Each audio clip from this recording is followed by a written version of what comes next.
Bueno, pues muy buenos días a todos. Les quiero dar la bienvenida a nombre del Círculo de Historia a nuestra conferencia de la mañana de hoy, que se titula Edward Wilson y la americanización por conversión, un discurso colonial estadounidense en Puerto Rico en la primera década del siglo XX. Y esta conferencia estará a cargo del profesor Pablo Torres, del Departamento de Humanidades, el cual cuenta con un PhD en Historia de la UPR de Río Piedras y ha tenido diferentes publicaciones, como por ejemplo la revista Historia y Sociedad, la revista Cruce.com y 80 grados. Y ahora pues sin más preámbulos, los dejo con el profesor. Buenos días y gracias por estar aquí. Gracias al Círculo de Historia por la oportunidad y la invitación. Esto es parte de mi trabajo de tesis sobre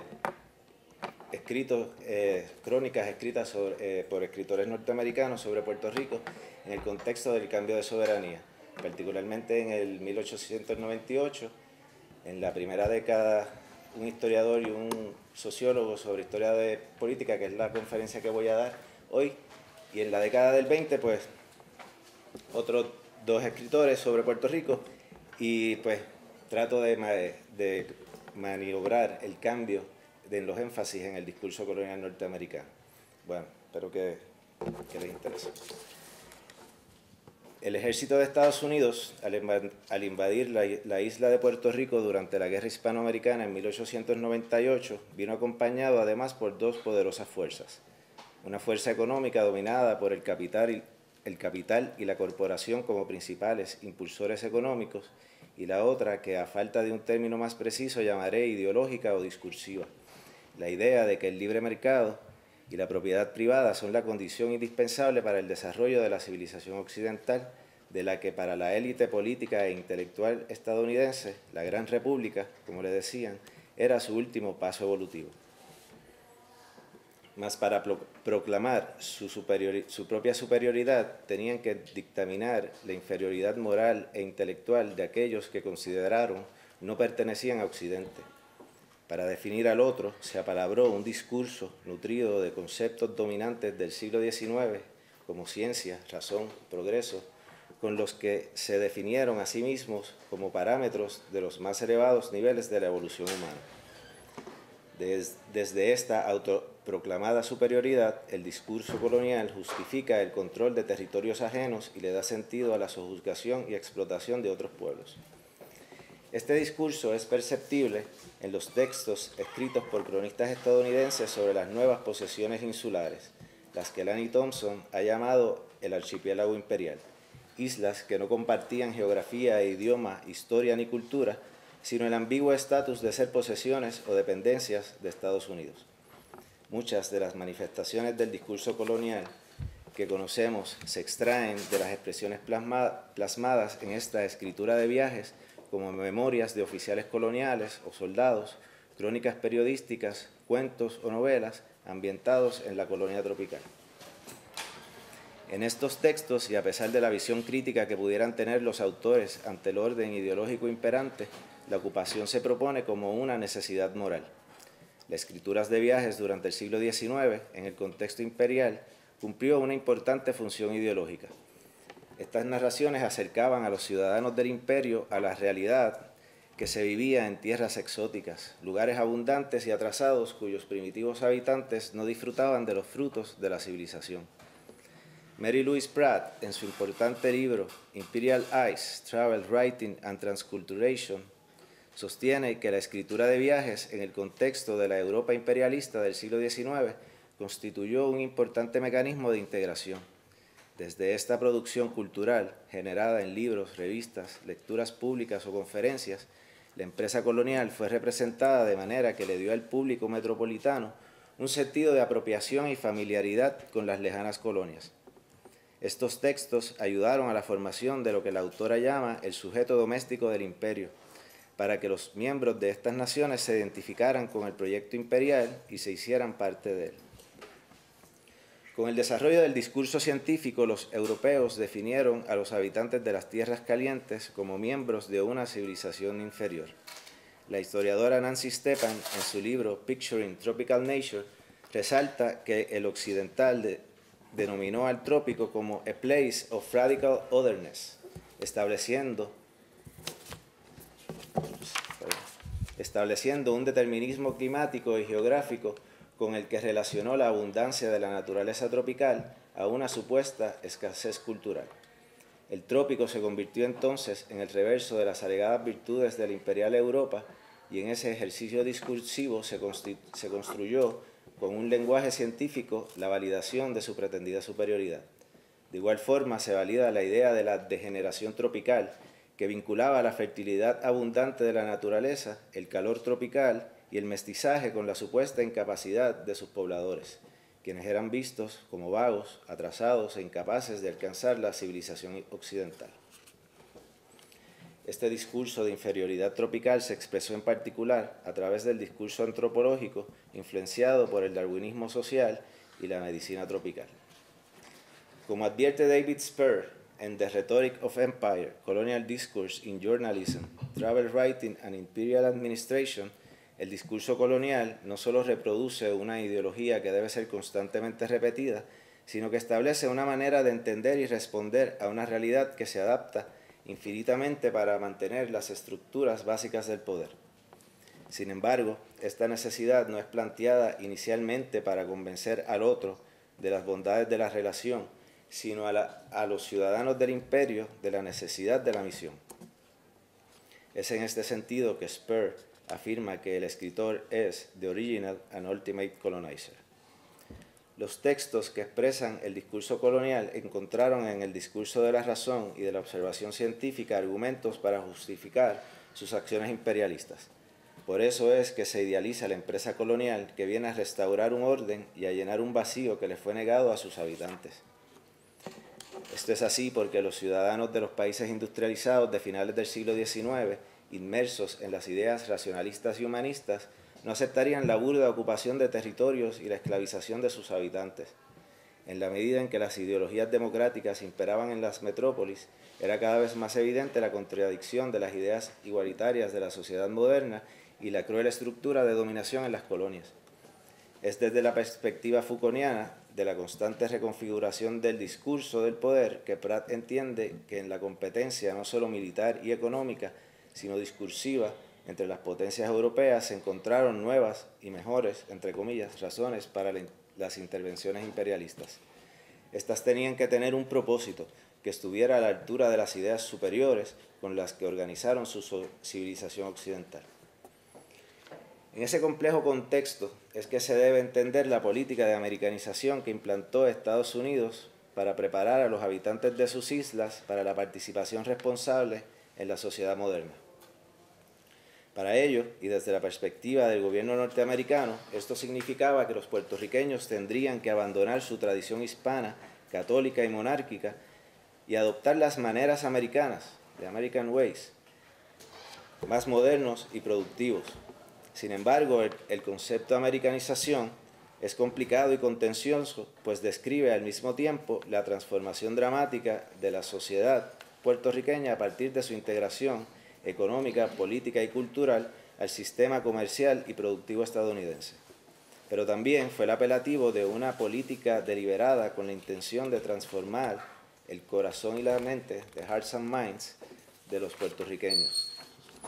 Esta imposición era importante para el poder metropolitano, que quería garantizar un funcionamiento social más eficiente a través del idioma inglés y la generación de una ética de trabajo propia del capitalismo, que facilitase la extensión del capital norteamericano y al mismo tiempo cumplir con su supuesto deber civilizador. En el discurso colonial estadounidense con relación a Puerto Rico se percibe la complejidad de intereses que median en la relación colonial. En él se combinan la misión de propagar los privilegios de la civilización y el progreso que acarrean la expansión de un sistema productivo que permite y propicia las progresistas ideas liberales. Es por eso que, como Lanny Thompson indica en el citado libro, los tres pilares de la política de americanización en sus islas fueron la inversión y el comercio, la educación pública y la implantación de un régimen colonial, pero con una estructura de gobierno republicano. Mientras que, en el otro lado de la relación, para la gran mayoría del liderato político puertorriqueño, americanización significaba la incorporación igualitaria de la isla a Estados Unidos. con lo cual pensaban que se lograría el tan ansiado gobierno propio y el libre comercio para sus productos en el mercado más importante de la región. Tanto el Partido Federal Americano como el Partido Republicano Puertorriqueño percibieron la americanización como positiva para los puertorriqueños. De igual forma, el incipiente liderato obrero vio en la americanización el establecimiento de leyes que reconocerían la organización sindical para defender los intereses de los trabajadores.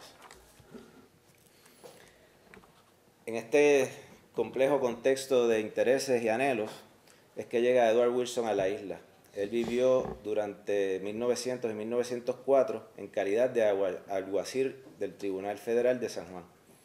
Al igual que muchos de los autores estadounidenses de la época, Wilson fue un entusiasta de la expansión estadounidense. Por lo tanto, aprueba y colabora con la presencia de Estados Unidos en Puerto Rico. Mas esta expansión tenía para él un propósito muy superior a la mera adquisición de colonias para la ampliación de sus mercados e inversiones. Se trataba de la expansión de lo que consideraba como las formas y maneras americanas, la libertad, la democracia y la economía de mercados. Conceptos que no dejan de ser ambiguos, pero que a pesar de ello poseen una poderosa convocatoria. En su libro Political Development of Puerto Rico de 1905, Wilson evalúa el devenir de la nueva posesión insular tras 6 años del cambio de soberanía y 4 luego de la instauración del gobierno civil establecido por la ley Foraker. En este texto discute si los puertorriqueños son americanizables y establece qué falta por hacer para conseguir este objetivo. El autor, como otros de la época, parte de la premisa de que la inversión y la propiedad privada y el libre mercado son la condición indispensable para la democracia liberal.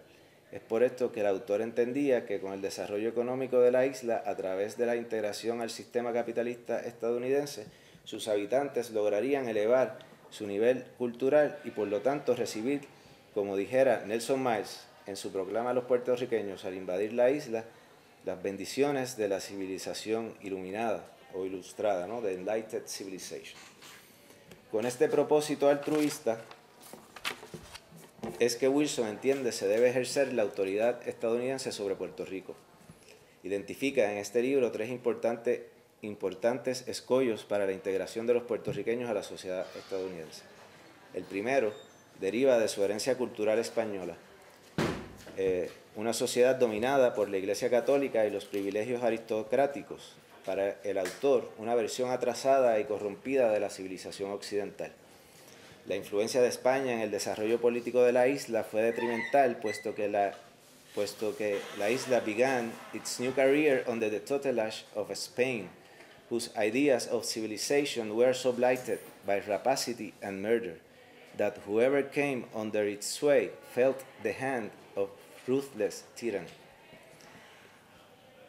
No perdonan el inglés, ¿verdad? Pero así la civilización llegó a las costas de Boriquén, en la punta de las cruces y las espadas de los conquistadores españoles, quienes le impusieron a sangre y a fuego. The white man's coming was as terrible to them as a visit of an epidemic, escribió. The cross of Christ had brought them slavery, cruelty, death. Wilson incluso pone en entredicho la occidentalidad de España, a la que siquiera considera latina, pues en la península ibérica convivió una amalgama de pueblos oriundos en ambos lados del Mediterráneo, un disímil y curioso catálogo de civilizaciones y razas que coincidieron en lo que resultaría ser el español. La sangrienta historia de España fue para el autor el producto de esta incoherente combinación de elementos. Esta tara civilizatoria fue retransmitida a los pueblos que fundaron en el Nuevo Mundo y de esta triste manera quedó bautizada la isla para el mundo cristiano y occidental, defectuosa o corrompida desde su origen. El segundo escollo fundamental que identifica Wilson para la tarea de civilizar a los puertorriqueños radica en la cuestión racial. La presencia de descendientes africanos era un mal solo agravado por la generalizada mezcla racial, sobre todo porque los primeros inmigrantes españoles que provinieron de las estratas inferiores de la sociedad peninsular y con un bajo nivel cultural, soldados, marineros, curas, aventureros, que al no traer familia o a pesar de ello se mezclaron sin reparos con las taínas y las esclavas africanas. Wilson, como otros autores estadounidenses, era incapaz de comprender los conceptos de razas que imperan en la sociedad isleña. Jorge Duany, en su libro Puerto Rican Nation on the Move, Identities on the Island and in the United States, explica las distintas nociones raciales. En Puerto Rico se estableció socialmente 3 grupos raciales principales: blanco, negro y mulato, o café con leche, como le decimos aquí, basado en el color de la piel, los rasgos faciales y la forma del cabello, mientras que en Estados Unidos dominaba una noción binaria en la que se era blanco o no se era. Del mismo modo, los hijos productos de estas razas distintas eran calificados tan inferiores como su progenitor más oscuro. El puertorriqueño era para el estadounidense, en términos raciales, algo indefinible, pero que podía ser blanco. Al mismo tiempo, era importante destacar a Puerto Rico como, entre comillas, la más blanca de las islas del Caribe. Digo entre comillas porque era reiterativo en estos textos, pues ello constituía un elemento a favor de la conversión de los puertorriqueños al nuevo credo de la americanización.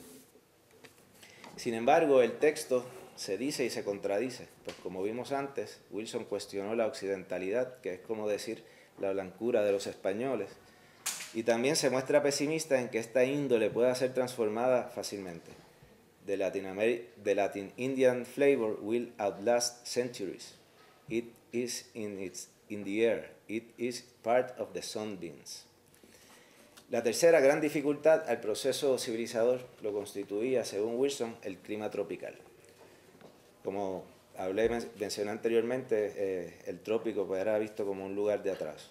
Wilson comparte esta visión y advierte que será una tarea difícil de lograr debido a que se trataba de una civilización of one climate directing that of another.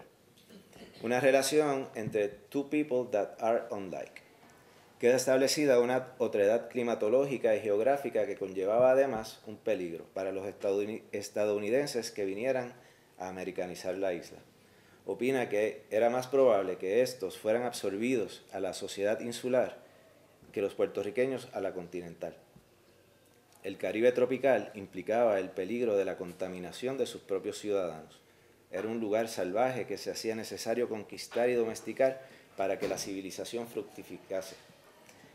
Esta conquista debía realizarse tanto en el nivel productivo, mediante la extensión del capital y de los mercados, el ideológico, la americanización de los habitantes, y el científico, el discurso científico de la medicina tropical. En un nivel narrativo se percibe además una dimensión heroica del ejercicio imperial, que cumple su difícil misión a pesar de su peligrosidad. La combinación de las dificultades señaladas produjeron una raza incapaz de mantener una república real, advierte. Republics do not thrive in the tropics. There is something in the sun that neutralizes the self-governing instinct of the people. A pesar de estos escollos, Wilson considera que los puertorriqueños no eran salvajes o bárbaros. Si no se comportaban responsablemente en una sociedad era porque the government taught them to cheat and steal, for that is what authority from Governor General down had been doing for centuries. La descripción de los puertorriqueños que esboza Wilson en su libro apunta a una especie de defecto congénito, una falla casi insondiable en sus capacidades sociales y morales. A juicio del autor, era necesaria una transformación absoluta, como un renacer, como si de un bautizo se tratara, y la aceptación de una nueva fe que encaminase a los puertorriqueños a la verdadera civilización. En cambio, en su análisis sobre la historia política puertorriqueña, Wilson describe al pueblo puertorriqueño como uno sentimental que actuaba influenciado por sus emociones. Así explica él las apasionadas, a veces sangrientas, campañas políticas de la isla. Los puertorriqueños, señala, no son capaces de argumentar from a scientific fact or a moral principle, but from some circumstance that has caught his fancy or aroused his prejudice. Describe a los puertorriqueños como inmaduros que por su ignorancia y falta de educación pueden tomar decisiones equivocadas y dañinas para sí mismos. Advierte al lector que este fallido temperamento isleño no es solo una curiosidad psicológica, sino el síntoma de su estatus moral. Al establecer tan severo diagnóstico, el alguacil federal dice que no busca señalar culpas, culpas, sino despertar simpatías hacia los puertorriqueños, y para señalar a path of duty, para lo que considera que la misión civilizadora de la Gran República, lo que era la misión civilizadora de la Gran República. La ruta del deber era la americanización de los puertorriqueños. Wilson confiaba que la capacidad de las instituciones estadounidenses y de las personas escogidas para dirigirlas transformarían a los puertorriqueños. Por lo tanto, estas personas tenían que ser capaces de enseñar y transmitir estos valores, de asistir en el mejoramiento de las masas. Porque official duty here is more than a business, it is a mission, señaló. Para estos misioneros no se trataba solo de administrar los intereses de la metrópoli en un puesto lejano en la nueva frontera americana, sino de transformar los espíritus de sus habitantes y entrenarlos física, intelectual y espiritualmente hasta convertirlos en americanos. Sin embargo, Wilson advierte, y hay que recordar que este libro está dirigido al público imperial doméstico, que para Estados Unidos era importante desempeñar bien esta tarea, porque estaba en juego su posición moral ante el mundo. Era necesario demostrar que la Gran República no era un imperio cualquiera, sino el imperio de la libertad, como resonancia de aquella idea jeffersoniana del expansionismo estadounidense durante principios del siglo XIX. It will be serious business for the Republic to incorporate a people forever excluded by racial or climatic conditions from full participations in the duties of government. If that is the program, how can we answer the charge of imperialism? How can we escape the consequence of high pretension to which we have been unfaithful? How can we justify our claims to the grand mission of establishing justice and equal right wherever our flag floats? En este pasaje se hace patente el dilema imperial de Estados Unidos. Se plantean dos dificultades para lograr la participación completa de los puertorriqueños en sus deberes del gobierno. Por un lado, la visión racista y el determinismo geográfico que podría excluir para siempre a los puertorriqueños de una participación completa en el gobierno, por ser descendientes de esta incoherente mezcla española, peor aún, mezclados con indios y negros.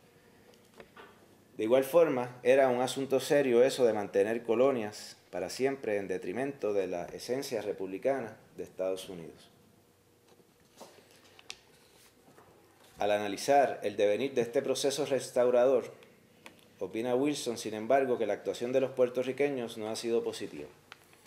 Opina que la ley Foraker fue un decidido esfuerzo de americanización en Puerto Rico al organizar un gobierno civil y colonial. Según lo describe, la ley Foraker era, a pesar de sus evidentes fallas constitucionales, a wise regulation for the introduction of a conquered province into the American system. Opinaba que bajo este arreglo constitucional los puertorriqueños aprenderían a gobernarse y eventualmente integrarse al sistema político estadounidense. Para él, lo más importante que hizo esta ley fue remover la inequidad ante la ley imperante durante el régimen español. El alguacil federal, sin embargo, lamenta que este gran avance no haya mantenido por mucho tiempo la admiración de los puertorriqueños.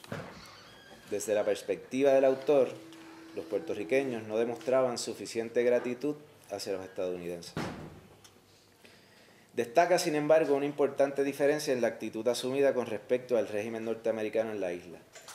Aunque en términos programáticos, republicanos y federales demostraron pocas diferencias, pero en la mirada del americano que americanizaba había una fundamental diferencia. El Partido Republicano abrazó con fervor al nuevo régimen y colaboró con él decididamente, mientras que el federal resistía las acciones de la administración por entenderlas contrarias a sus intereses. Arguye además que en el programa de los federales se esconde entre líneas la rápida extensión del gobierno propio o la independencia. Los republicanos, en cambio, expresaban claramente su fervorosa adhesión al nuevo régimen con la preferencia explícita de lograr la estadidad para la isla.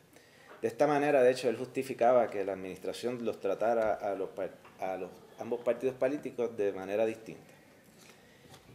El problema principal de los miembros del Partido Federal en la mirada de Wilson era su apego al pasado hispano, como evidenciaba su defensa de la autonomía de Sagasta. Esta crítica está presente a lo largo del texto de Wilson, tanto que suena a reproche. There was a strong suspicion that its sentiment towards Spain was more than a sacred memory. Describe al Partido Federal como representante del sentimiento español afincado todavía en el pasado y por lo tanto un impedimento para el progreso. Esta contradicción entre el partido más votado en las elecciones insulares y la administración colonial hace evidente la incomunicación política entre colonia e imperio. Es decir, que las acciones políticas del Partido Federal no llevaban el mensaje apropiado para conseguir sus objetivos políticos. En cambio, provocaban constantemente la desconfianza en el régimen. Estos tropiezos en la gestión política de los puertorriqueños ponen de relieve la incapacidad en la comunicación política entre puertorriqueños y americanos para dialogar en ese ámbito. Ciertamente, la asimétrica relación de poder colocaba a los estadounidenses y puertorriqueños en evidente oposición, pero además se nota y es evidente la manera en que eran percibidas las acciones políticas de los sujetos coloniales. Por cuestión de tiempo, solo puedo dar un ejemplo de esta incomunicación, de las que presenta en su libro. En 1904, la Cámara de Delegados, controlada por los federales, ahora llamados unionistas, decidió restaurar el escudo concedido por la corona española en detrimento del otorgado por el gobierno norteamericano para celebrar su nueva condición, la nueva condición de americano. El relato que Wilson expone la versión del misionero un tanto frustrado por el rechazo de su pupilo. Y me parece que esta cita, que es un poco larga, pues resume todo lo que he venido señalando en la conferencia, así que pues la voy a leer. For 4 years ago, Puerto Rico adopted a seal, changing a former one of ecclesiastical design to a graceful combination of shield and rising sun, behind an island in a waste of waters. It was expressive of a new spirit and the destiny under a fairer and freer sovereignty. The last legislature changed this again to one of Spanish tradition. There was no demand for it. The people were not thinking about it. The change originated in a whim of somebody. Ese somebody yo pienso que es Luis Muñoz Rivera, a quien también le dedica varias páginas señalándolo como el peor ejemplo de los políticos puertorriqueños. But it has become a matter of great significance.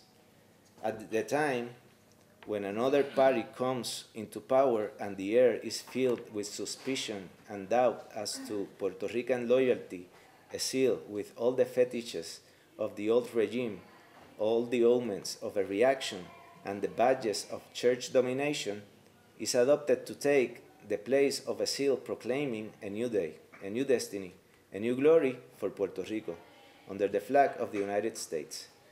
The former seal was America, the new one is Spanish. The justification that is a preservative of the historic landmarks is too weak to overcome the insinuation that Puerto Rico prefers Spain to the United States.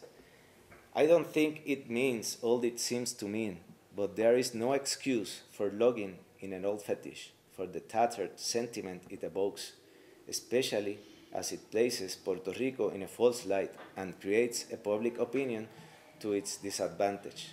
Puerto Rico is deserving of a better fate than those to be put in a false light before the world. De esta forma, Wilson resiente la resistencia de los federales a abandonar el pasado español.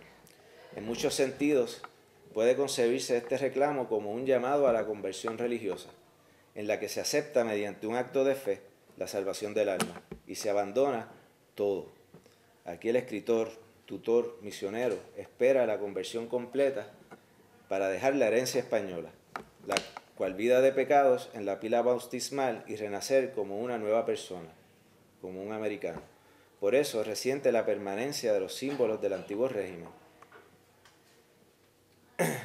Él entiende que esto significa un rechazo total a la presencia de Estados Unidos en la isla, pero advierte que puede ser malinterpretada, justificadamente para él, como un acto de deslealtad y falta de gratitud para quien trae las bendiciones de la civilización.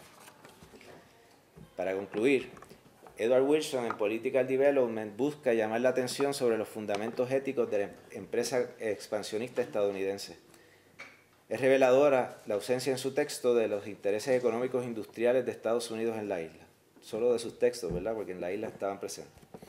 Apenas hace un breve señalamiento sobre el débil y fragmentado movimiento obrero y menciona que Puerto Rico es una isla agrícola con capacidad para producir mucho más y que así lo hará una vez sea administrada, desarrollada con los métodos e ideas más modernos, más americanos. El mayor reclamo de Wilson, sin embargo, radica en que los puertorriqueños, en particular el liderato de los federales, no se entregaba a la sabiduría del gobierno estadounidense. Este resiste, ataca sin medida y sin justicia. Wilson, más que ningún otro, refleja una especie de retórica religiosa con relación a la americanización. Exige compromiso y ética en los funcionarios coloniales que viniesen a la isla y a los puertorriqueños la aceptación absoluta de las formas americanas de la Gran República. Y para ello tenían que abandonar el pasado y empezar de nuevo. Muchas gracias.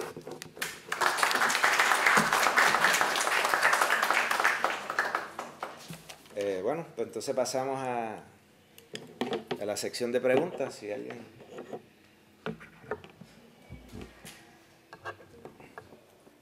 Sí. Señor Wilson, después de haber estado estos años en Puerto Rico, ¿qué continuó haciendo?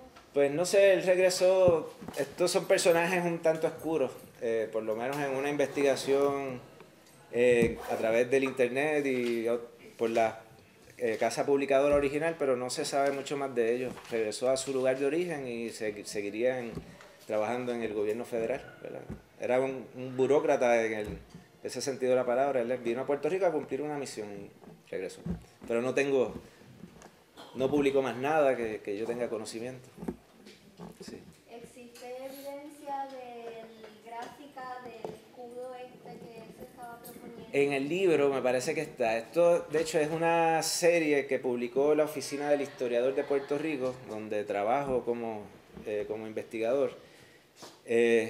Y se llama We the People, y él ha publicado informes de gobernadores, publicó unas crónicas del 98 sobre Puerto Rico, una historia de Puerto Rico de un tal Van Middleditch, que fue bibliotecario de la biblioteca San Juan Free Library, lo que ahora conocemos como Carnegie, y publicó una serie de libros de estadounidenses sobre Puerto Rico. Entonces ahí está, me parece, una imagen del escudo. Parece uno de los escudos de los estados, ¿no? Es como a un mar, un sol con unas líneas que sale y una isla verde en el medio. Sí. No sé si aquí lo tengan en la biblioteca, pero la oficina del historiador con gusto pueden llamar y se le hace llegar. Sí. Sí, yo creo que el libro está en la colección puertorriqueña. Yo solamente quería comentar que lo que Wilson representa a la altura del principio del siglo XX es una manifestación de algo que tiene un trasfondo largo, que viene desde la época colonial inglesa en Norteamérica, que es lo que se ha denominado como el sentido de misión, que viene desde los puritanos y que queda claramente reflejada en la Declaración de Independencia y que luego en el siglo XIX se traduce en lo que se llama el Destino Manifiesto. Y es esa visión de que los Estados Unidos han sido los favorecidos,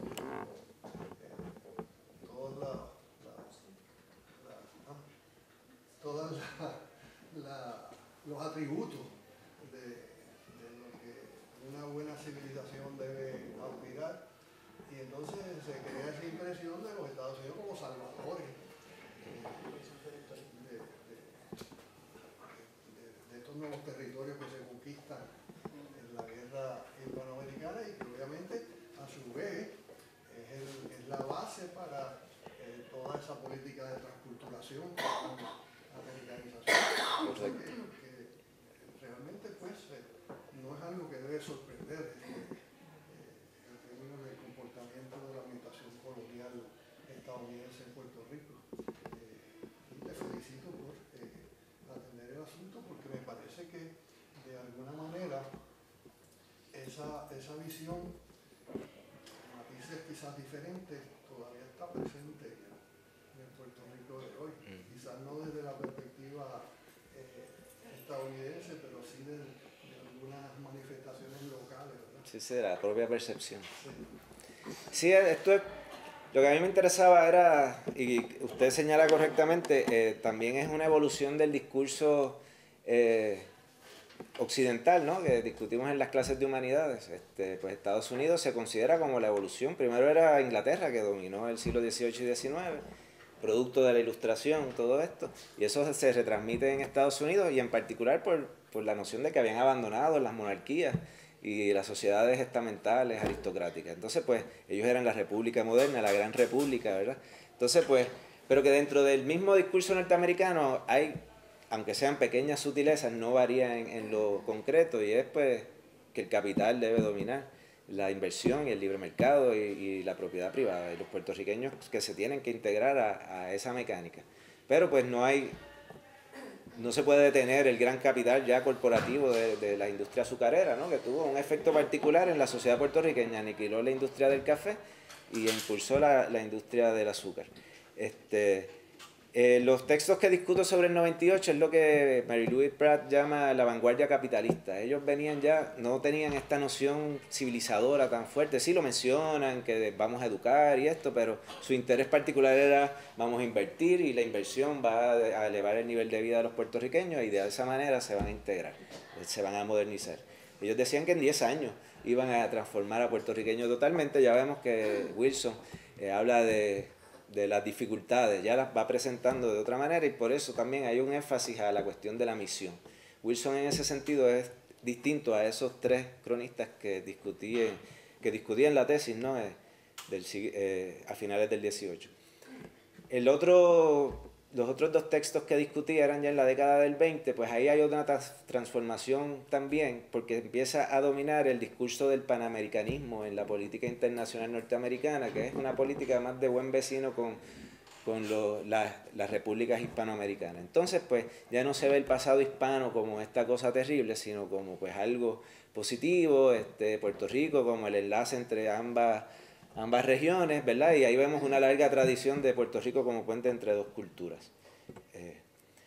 Lo que me interesaba también era la discusión del concepto de americanización, es que ahora pues lo vemos muy cerradamente como algo esencialmente negativo, ¿verdad? Y históricamente pues ha querido decir cosas distintas en distintos momentos. Pues americanización es la transformación en Wilson absoluta, esa que vemos. En otros casos se vincula a la transformación y le da pie al desarrollo autónomo de la isla, ¿verdad? Con nuestra historia y nuestras características, como se hace ya en la década del 20. Americanización para los puertorriqueños significaban cosas buenas en ese momento y después dejaron de significarlas.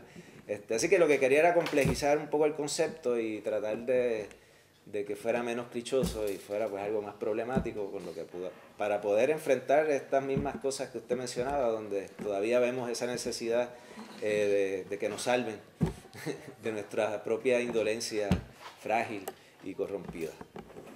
Yo quisiera también aprovechar la oportunidad para comentar que esa política de transculturación fracasó fundamentalmente porque los Estados Unidos, imbuidos de este aire de superioridad, etc., no reconocieron en ese momento, y yo no sé si todavía lo han logrado entender, la fortaleza del sujeto puertorriqueño.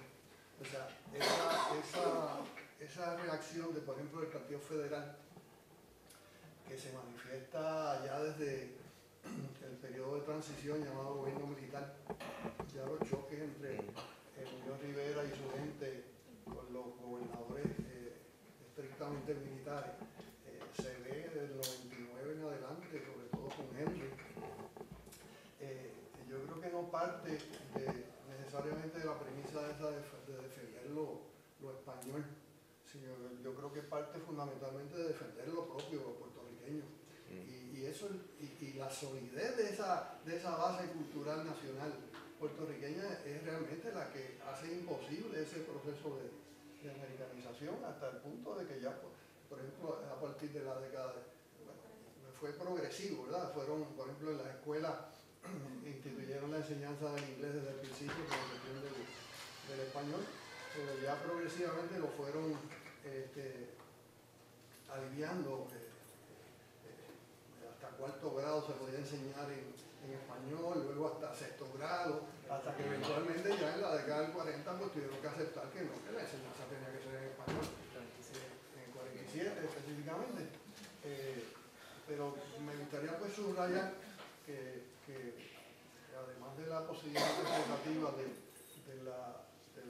del apego que todavía podía existir hacia la herencia española, etcétera, yo creo que se puede ir más lejos en términos de reconocer la fortaleza de esta nacionalidad que con el paso del final del siglo XVIII y todo el siglo XIX se fue consolidando y que ya a la altura del 98 pues era una realidad.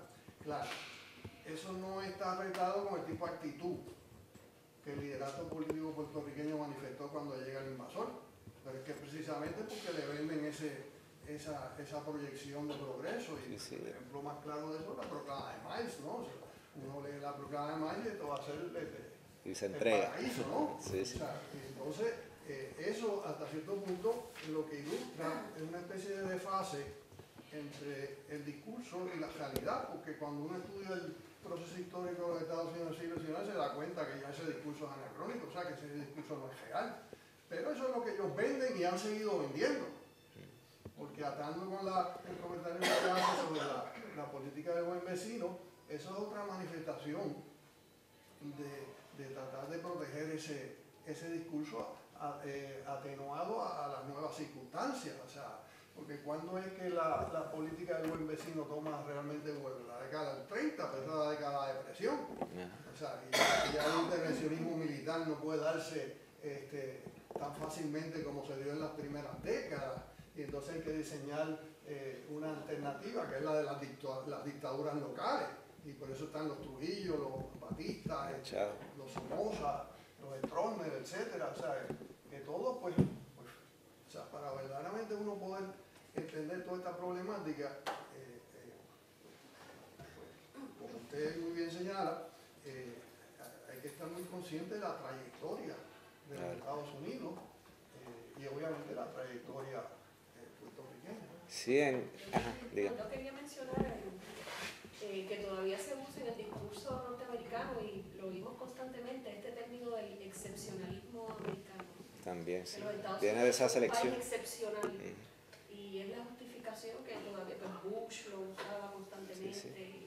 Bueno, hasta el mismo Obama. Exacto. Sí, es parte se ata con todo esto que se ha dicho. Es una noción, pues sí, discursiva de larga trayectoria, porque la podemos trazar en Roma probablemente. Todavía se usa. Y la podemos llevar hacia atrás, hacia Roma y todos los lugares.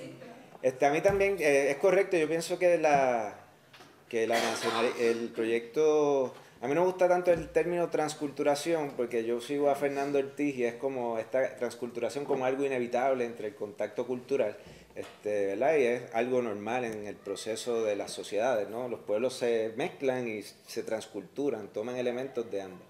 Prefiero usar el término de culturador en el sentido de que ya suena como un proyecto de eliminar una cultura y imponer otra que ciertamente pues sí es obvio, patente y queda claro que lo había.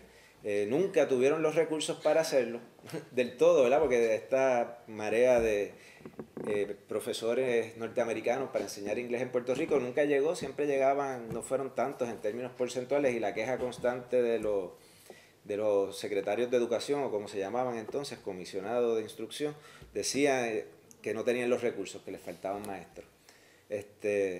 Pero lo podemos ver en otro ámbito, en lo que hay quienes han considerado como que el protestantismo como un elemento también aculturador, pero según Samuel Silva Gotay, pues sí era inevitable, venían estos misioneros religiosos con sus nociones de que somos casi perfectos, somos los seleccionados, venimos a traer la providencia, como vinieron los curas españoles, muchos de ellos en el siglo XVI y XVII. Pero que debido a la estructura de las iglesias protestantes, donde los miembros de la iglesia son quienes administran, pues en una segunda generación ya los líderes de las iglesias eran puertorriqueños, y podemos hablar de una puertorriqueñización de las iglesias evangélicas en Puerto Rico, ¿verdad? Y pues mi familia es de familia evangélica en Discípulos de Cristo. Mi abuela en 1900 20 y pico, fundó la iglesia Pájaros Candelaria en Toabaja, de los discípulos de Cristo. Ahí estaba ella y fue una líder, ¿verdad? Y estamos hablando de principios de siglo. Pero que esa fortaleza viene no era un pueblo educado, no, era muy analfabeto todavía, eso también es evidente, pero había la fortaleza para resistir culturalmente, más allá de las proclamas de los líderes políticos, esa agresión cultural. No sé si tenemos tiempo, pero me gustaría un poco comentar sobre lo que está comentando el profesor. Mi nombre es Samuel Figueroa Cifre. Saludos. Mi primera agenda de investigación fue la relación entre americanización y protestantismo en Puerto Rico. O sea, mi siempre país sigue siendo hoy mi mentor, ¿verdad? Así que ha sido una tarea que siempre me ha motivado. Vi su conferencia y quise estar aunque llegara tarde. Es muy interesante el asunto de este proceso de americanización con los protestantes, porque es siempre un proceso mixto y complejo, y no es nunca un proceso unitario donde usted ve que el proceso de formar una identidad no puertorriqueña, ¿verdad? Era un proceso uniforme. Yo tuve el privilegio de indizar la revista Puerto Rico Evangélico. Ese fue uno de mis proyectos cuando fui profesor en el seminario evangélico por varios años. Y una de las cosas que yo encuentro en Puerto Rico Evangélico y que encuentro en las tradiciones orales del protestantismo puertorriqueño es que hubo intentos de sí imitar al americano al pie de la letra. No debemos bajo ninguna circunstancia tapar eso como una realidad. Yo comparto historias orales donde teníamos a puertorriqueños imitando el proceso de predicar, inclusive con un acento americano, siendo puertorriqueños quienes están tratando de imitar cómo predicaban los misioneros. Eso se dio y fue parte de ese proceso. Como usted ha señalado, en una segunda generación, según se van renovando la composición interna de las iglesias protestantes, van apareciendo las resistencias de tipo cultural a ese proceso de americanización. Esas resistencias nunca son articuladas claramente. No se trata de un proyecto articulado de resistencia ni nada por el estilo. Usted encuentra en figuras como Abelardo, el padre de Abelardo Díaz Alfaro, Abelardo Díaz Morales, donde va a articular, es de las primeras personas que desde el púlpito van a articular esa resistencia, pero no es un proyecto coordinado. Así que yo pienso que esos elementos estuvieron allí, que hubo resistencia, que no fue un proyecto coordinado, y no es hasta mucho más tarde, ya casi hasta la década del 30, ¿verdad?, donde yo encuentro que ya hay unos esfuerzos muy definidos de ser una iglesia puertorriqueña, comenzando quizás por los discípulos de Cristo. Sí, hay que contar con esa fortaleza y el proceso transculturador, ¿verdad? En una situación compleja como es una colonia, ¿verdad? Donde pues influyen muchos factores. Pues sí va a haber la mímesis y la imitación servil, ¿no? Pero eso ya yo pienso, acá es algo del carácter de los individuos, ¿verdad? Hay unos que son más así que otros. La mente colonial imita. Esa es una de las características, ¿verdad? En mi compañía leemos a los clásicos, sí, y eso es parte del proceso. Pero hay unos elementos de ese proceso de americanización que los puertorriqueños van a apreciar, para decirlo de alguna manera. Y es la idea de modernizar. El asunto de la modernidad realmente tocaba las sensibilidades de muchos de estos puertorriqueños, especialmente de los puertorriqueños evangélicos, ¿verdad? Que habían sido expuestos a toda esta campaña de formación en las visiones del mundo norteamericano, con estas visiones providenciales, ¿verdad?, acerca del mundo norteamericano, como la salvación en chiquito nos ha llegado cuando llegaron los misioneros. Que se van mezclando procesos y discursos, ¿no? Exactamente. Entonces, a esa complejidad es lo que me interesa traer al concepto de americanización y no dejarlo en una agresión que lo fue, pero que también es el proceso. O sea, llevamos 100 y pico de años con Estados Unidos vinculados. Cercanamente tiene que tener un efecto, claro. Y eso le debemos llamar aquí americanización y allá le deben llamar puertorriqueñización. Claro, y claro, esa mezcla compleja también prepara el camino para proyectos modernizantes puertorriqueños, ¿verdad? Para gente que hablaba el lenguaje de la modernidad, claro, a finales de la década del 30. Sí, la modernización llegó con los americanos, claro, y pues había que asumirlo de esa manera. Y la gente que habló ese lenguaje tocó las sensibilidades de gente que ya habían escuchado el lenguaje de la modernidad desde un discurso religioso.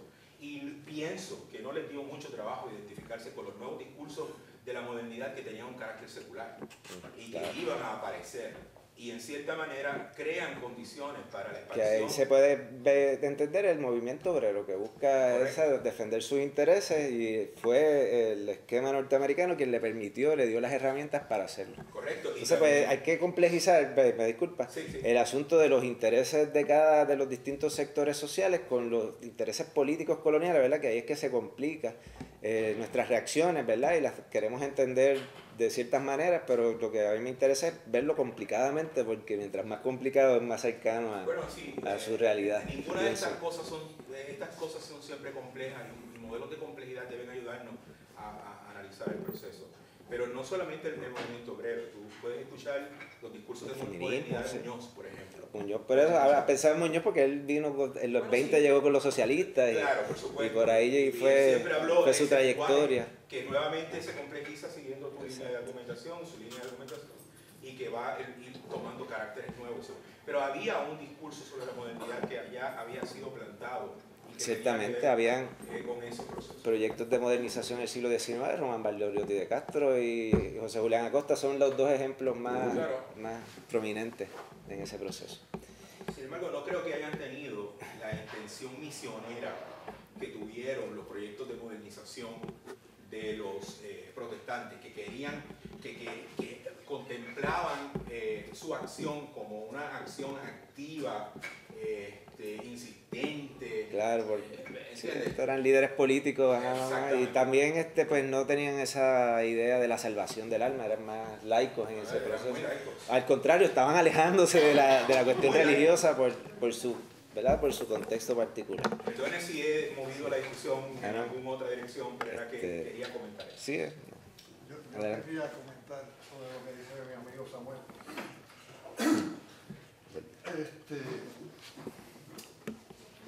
Obviamente que va a haber una disposición a apreciar ciertos elementos de la llamada americanización, como es, por ejemplo, la cuestión del concepto de la modernización de Puerto Rico. ¿Por qué? Porque España, francamente, fue un desastre. No era moderna ella, sí. O sea, no era moderna ella. No era moderna ella, las famosas expresiones del político español: España no puede dar lo que no tiene, ¿verdad? Exacto. O sea, lo podríamos aplicar aquí, quizás metafóricamente, pero por otro lado, y dentro de ese enfoque de complejidad que me parece que es muy aceptado, también hay que tener un poco de cuidado en la valoración que se hace de ese aprecio, porque me parece que en el orden religioso, institucional, etcétera, es válido, pero por ejemplo, yo he escuchado y he leído sobre la época de gente que establecen una distinción entre lo que representó para Puerto Rico el llamado cambio de soberanía a nivel político versus económico. Y esa es una tesis que todavía hoy está vivita y coleando, ¿ok? Y es en el sentido de que el cambio de soberanía a nivel político fue malo, pero a nivel económico fue bueno. Entonces yo creo que parte de la premisa de aquello que se tragaron el discurso y no la realidad. O sea, porque cuando uno hace un examen de los elementos básicos estructurales de la dinámica económica que se establece en Puerto Rico, lo que se da es una asimilación de las estructuras económicas de Puerto Rico a las americanas, y ahí viene el monocultivo, ahí viene el latifundio, ahí viene el absentismo, etcétera. O sea, que por un lado sí ese aprecio lleva quizás a resultados positivos, pero por otro lado me parece que lleva a resultados negativos, y no me estoy refiriendo a las implicaciones económicas per se, sino a cómo trasciende una mentalidad de dependencia económica hasta la misma actualidad, porque ¿qué fueron las 936 sino una manifestación de esa corriente? Es la estructura económica que lleva más de 100 años ahí, la Y misma. entonces, por otro lado, por ejemplo, en la línea política, que es la que principalmente yo me dedico, a veces se pierde de perspectiva esa reacción que usted estaba que trajo a consideración en su presentación, que inicia el Partido Federal, pero que luego sigue la Unión. Y en 1913, la Unión de Puerto Rico, ante el fracaso de todas las gestiones para tratar de ampliar la posibilidad gubernamental local, lo que llaman la autonomía, o lo que deberían llamar la autonomía gubernamental, porque ese es otro concepto que habría que complejizar, porque se ha descarrilado de su verdadera definición. En la Asamblea de Miramar de 1913, la Unión de Puerto Rico eliminó la estadidad. ¿Okay? Y la Unión de Puerto Rico, a la altura de ese momento, es el partido dominante en Puerto Rico. Sí. Y entonces, si tomamos en consideración el trasfondo que vimos en el siglo XIX de la relación de fuerzas entre el reformismo y el separatismo, o sea, estamos hablando de un hecho extremadamente significativo como muestra del tipo de repudio que se está manifestando hacia ese cambio de soberanía y hacia esa política americanizadora, porque, o sea, de una minoría que fue la corriente separatista en el siglo XIX, y que obviamente tiene su explicación de por qué fue así. Viene una mayoría, aunque sea en teoría, en términos de que el asunto del estatus como que queda relegado para el futuro, ¿no? O sea que toda esta cuestión tiene diversos ángulos, y por último una anécdota. Cuando Samuel se refiere a Muñoz, inicialmente yo pensaba que era Muñoz Rivera, pero no, era Muñoz Marín. Bueno, o sea que está en nuestra mente, en nuestra psique. O sea, fíjate que estábamos trabajando mal el comienzo del siglo. Sí, acá ya hablo de... No, al contrario. Pero que me llama la atención pero tienen bueno, continuidades interesantes. En términos ideológicos. Sí, también. Yo cuando hablo de modernidad, realmente a lo que me refiero es a la modernidad como proyecto cultural. Sí, no necesariamente a un proyecto político moderno independiente de un proyecto político económico moderno, sino como una forma de mirar al mundo que construye identidades dentro de lo que se entiende que es la modernidad, ¿verdad? Y ese proyecto cultural, esa visión moderna que uno la podía contrastar con España, ¿verdad? Realmente sí aparece en el escenario, aunque por supuesto había puertorriqueños modernizantes, podemos contar la historia, ¿verdad? Pero sí aparece ahí en el escenario por la invasión. Sí. Y eso era a lo que me refería. Sí, parte de la ecuación pero las propuestas de tesis son una cosa y las tesis siempre son otra, y tuve que dejar la mitad de mis intenciones. La otra parte era discutir la reacción de la clase política puertorriqueña y comparar su concepto de americanización. Así que eso será un proyecto futuro, porque si me ponía a estudiar ambos, pues no estaría aquí ya por lo menos terminado, ¿verdad? Hay mucha complejidad que falta por descubrir en esas relaciones de la historia política puertorriqueña, de la era de la americanización, yo le llamo, como siguiendo un poco a Ascarano, porque pues se ha puesto como que los cafetaleros eran del Partido Unión, pero ahí había otra gente, y habían otras, de hecho, que es una de las cosas de los partidos autonomistas puertorriqueños, es que tienen mucha gente con muchos intereses y pues a veces dominan una facción, a veces dominan otras, ¿no? Y lo otro que me interesaba destacar era lo que menciono brevemente al final de la conferencia, es la incomunicación entre el lenguaje político, más allá de que yo hablo inglés y ellos hablan español, unos hablan inglés y otros hablan español, era que ellos, los federales, hacían unas cosas y los americanos entendían otras totalmente. O sea, el boicot electoral, que es otro de los ejemplos que uso ya en la tesis, Wilson dice, pero ¿qué cosa es esta? ¿Cómo tú dejas de votar? Tú no dejas de votar. Por nada en el mundo se deja de votar. Para el americano es una cosa absurda totalmente. Y los puertorriqueños, pues desde sus posturas de honorabilidad, participar en algo que evidentemente era injusto, era una afrenta para su honra. Entonces, pues no participo. Entonces, pues eran dos posiciones políticas encontradas. O sea, para el americano es tú participas, porque como no hay otra manera de hacerlo. Es a través de las elecciones. El otro, por ejemplo, Wilson se extraña de que el Partido Federal tenga el Partido Federal, porque en la tradición política norteamericana el gobierno federal ha sido el gobierno nacional o central, ¿verdad? Porque el gobierno federal, Washington DC, Distrito de Columbia, es el gobierno federal, federal government. Y para ello el federal government es el gobierno nacional. El Partido Federal, en el lenguaje hispano de política, federal significa de las federaciones, de una federación de naciones que se unen en una relación federal, lo que quiso ser Estados Unidos en su primera constitución de los artículos de la Confederación. Ya una vez se establece la segunda constitución, lo que ha habido es un proceso evolutivo hacia la centralización del gobierno federal norteamericano. El nuevo trato es la política que dijo, bueno, aquí nosotros somos los que mandamos de verdad. La guerra civil dijo, nadie se va de aquí si yo no lo autorizo. Hay un gobierno federal que domina sobre la estructura norteamericana. Así que eran dos tradiciones y Wilson no entendía por qué el Partido Federal pedía autonomía para los municipios y pedía otras cosas que no eran parte de su lenguaje.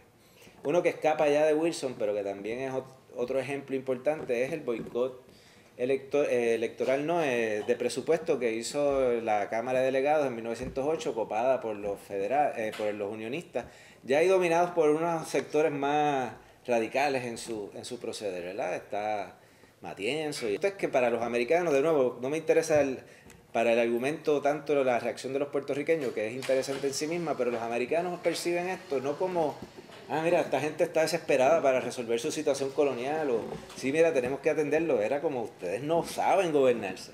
Y era cada vez reafirmando lo que ya tenían en la cabeza, ¿verdad? De que no éramos capaces y de que el gobierno colonial era necesario. Entonces, pues, apuntar a esa fractura, todavía la vemos. Obama dice una cosa y después dicen otra, y todos los presidentes van diciendo constantemente algo.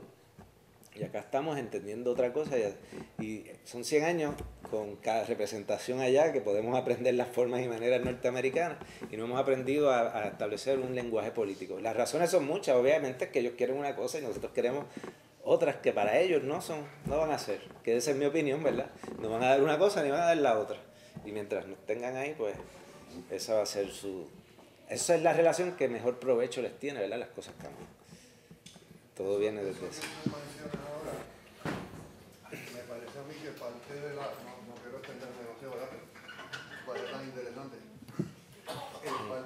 Otra manifestación de ese ánimo de superioridad, ese prejuicio, o sea, si Wilson hubiese estudiado un poco la historia de Puerto Rico, hubiera encontrado que en 1873 aquí hubo un partido federal.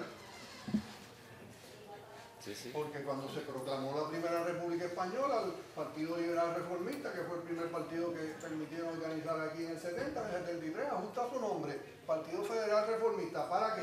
Para significar su endoso a la República Federal en España. Yeah. Que era el único modelo que era compatible con la identidad propia puertorriqueña. O sea que, es más, comento también que cuando apareció originalmente, por segunda ocasión, el término federal, cuando el Partido Revolucionista Puertorriqueño se ajusta al cambio del nuevo socio, entre comillas, se llama Partido Federal Americano. Sí. Pero es en virtud de esa impresión que se tiene todavía del protagonismo del localismo estatal en la historia de los Estados Unidos, que ya no es real, pero y que dejará de serlo mucho más según avance el siglo XX, ¿no? Forma parte del movimiento, como movimiento apunta, y curiosamente es muchísimo más complejo de lo que algunos entienden. El Partido Republicano era el Partido Republicano puertorriqueño.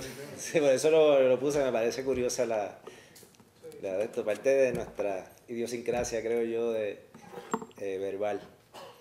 Bueno, pues Un placer haber compartido con ustedes y esperemos que se pueda repetir en una próxima ocasión. Muchas gracias, profesor.